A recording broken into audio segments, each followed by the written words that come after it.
From every mountain and valley the world over are flowers and plants of simple beauty. Some hold a natural wonder, chemicals that soothe pain and inspire euphoria. At times they've been hailed as a gift of heaven, but in the last century, they've been condemned as a scourge of man. Once, marijuana, cocaine, opium, ecstasy, LSD, even heroin were perfectly legal. Today, they compel a war on drugs. Did these plants and drugs change? Or did we? Drugs are menacing our society. It's like a 5-hour orgasm. Used wisely, can produce the greatest ecstasy that man knows. Marijuana has been an enemy of the state since the first federal law was enacted against it in 1937. Since that time, 20 million Americans have been arrested, convicted, and incarcerated for using the most popular drug in the world.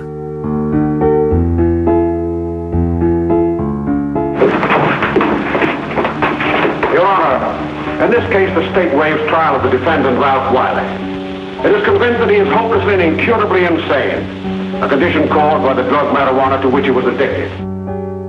The law is only one deterrent, and not that effective.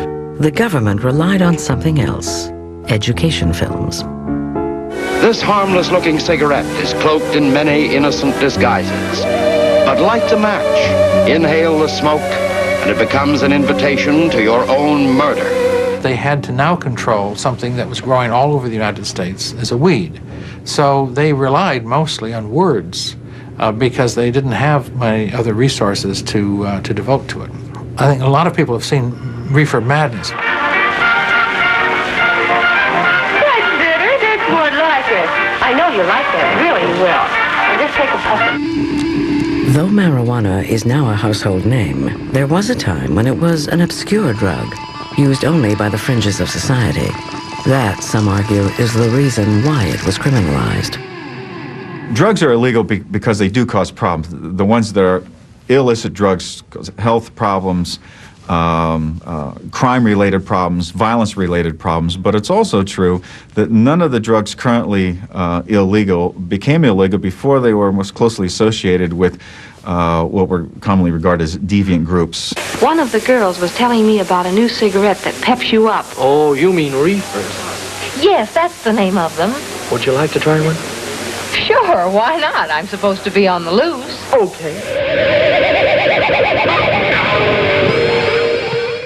Marijuana's trip from a weed to America's archenemy in a $400 billion drug war begins with its chemistry.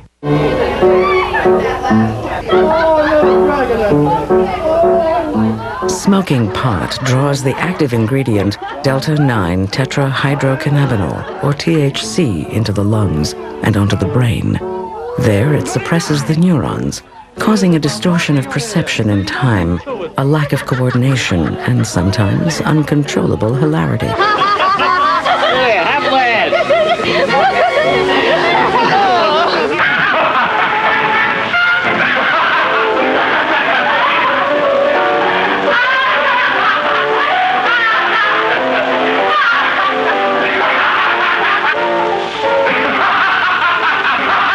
Within 4 seconds of the first drag, muscles relax, eyes redden, pulse rate quickens. Euphoria, heightened sensitivity, or paranoid feelings arise in the user, an experience that dates back to the dawn of time. Herodotus records some of the earliest uses of cannabis by the Scythians.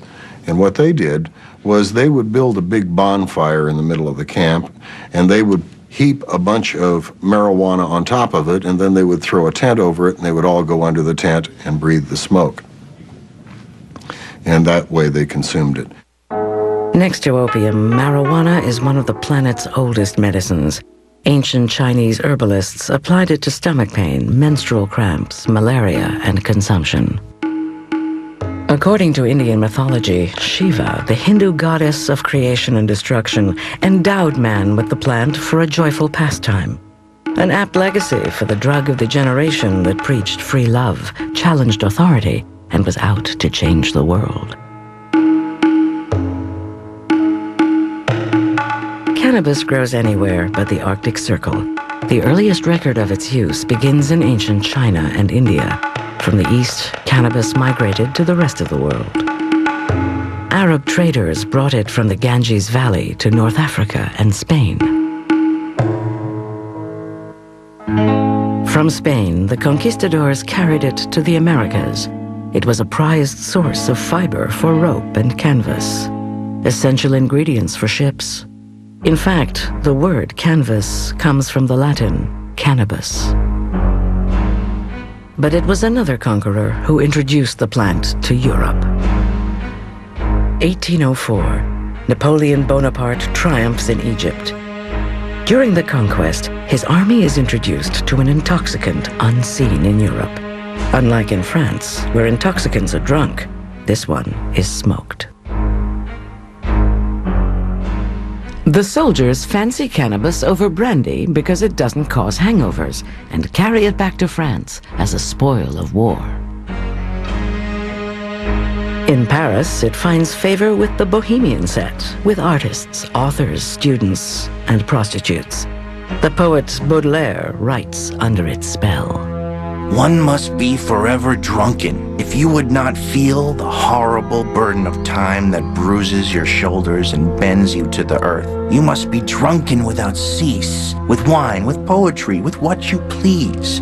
Be drunken without end. From Paris, it travels to London as a smoking substance and an extract in medicine. Ladies of high society eat hashish confections to lower fevers, ease stomach pains, or any ache at all. Even a queen finds a use for the drug. Queen Victoria used it for menstrual cramps. It was used for insomnia, especially for tuberculosis patients who had lost their appetites. It was also used recreationally. The drug's next stop is New York, where cannabis and hashish become one of the many ingredients in America's unregulated patent medicine industry. The writer Fritz Hugh Ludlow uses it as a recreational intoxicant after first taking it for a toothache. With continued use, Ludlow becomes addicted. He writes about his experience in Diary of a Hashish Eater in 1857. When I shut my eyes, I dwelt in a delicious land of dreams. On the wings of a speechless music, I floated through the air, and in the cloud valleys played hide and seek with meteors. Sometimes these accounts magnified and glamorized the drug experience and encouraged many people to follow suit. Interestingly enough, Fitzhugh Ludlow became one of the most ardent and earliest supporters of drug regulation through law in the 19th century, writing quite a few stories for Harper's and for various popular magazines on drug addiction in the United States, trying to bring awareness to it.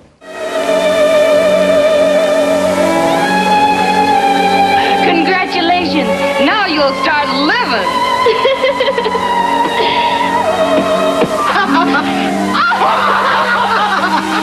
My head is so light it feels like it's floating! That's because your troubles are all gone. Try another puff. In the 19th century, marijuana was far from the recreational drug of a future time. By and large, its only use comes from patent medicines. Americans know little of smoking it as an intoxicant, a custom widespread in the East. That is until Abdul Hamid II, Sultan of Turkey, makes a very special birthday gift to the American people. 1876. A World's Exposition is held in Philadelphia to celebrate the 100th anniversary of the Declaration of Independence. On display are the wonders of the modern world, among them the telephone and the personal printing press, otherwise known as the typewriter. The industrial age has arrived. At the Turkish pavilion, the Sultan Abdul Hamid II makes a gift of a rare and exotic treat. The crowd is introduced to smoking marijuana in what may have been the first pot party in the United States, and perhaps the biggest, until Woodstock 93 years later. The Sultan's gift ignites a wave of Yankee ingenuity. Seeing dollar signs in another idle pleasure, entrepreneurs open Turkish smoking parlors in the north. Sometimes people would go to these places in great secrecy, sort of as a lark, and there'd be society matrons as well as prominent businessmen, and they would either smoke hashish or eat hashish-laced confections. At a time when the temperance movement is trying to ban alcohol and close saloons, smoking parlors could have been the alternative way to get high. But the parlors close. Liquor, not cannabis, continues to be the country's drug of choice until a constitutional amendment bans booze and America rediscovers marijuana. New Orleans, 1920. America's second largest port is America's #1 party city. In this brawling place, where blacks, French, Cajun, Spanish, American, Europeans, and Chinese live, work, and play, a new music emerges out of the constant clash and commotion of culture. The music is jazz.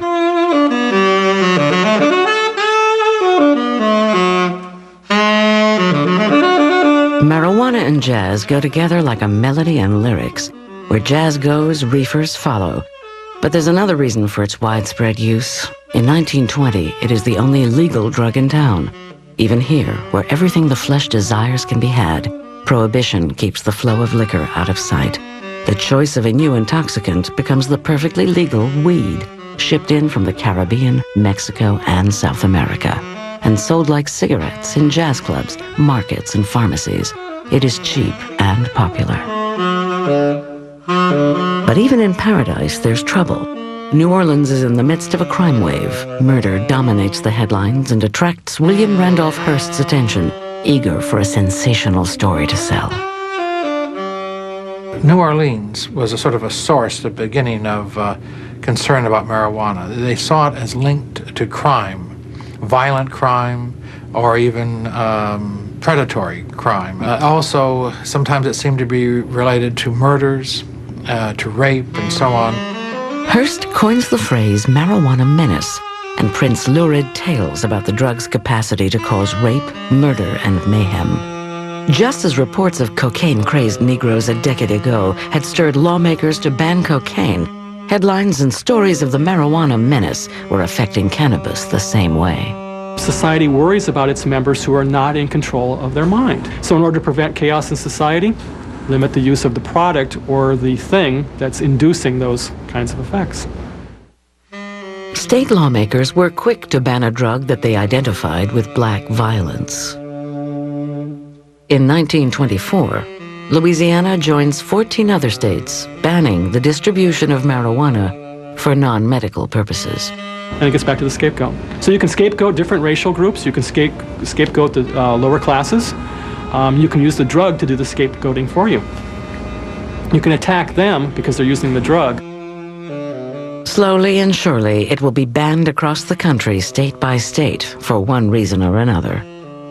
In the Southwest, the reason for a ban on pot was economics and prejudice.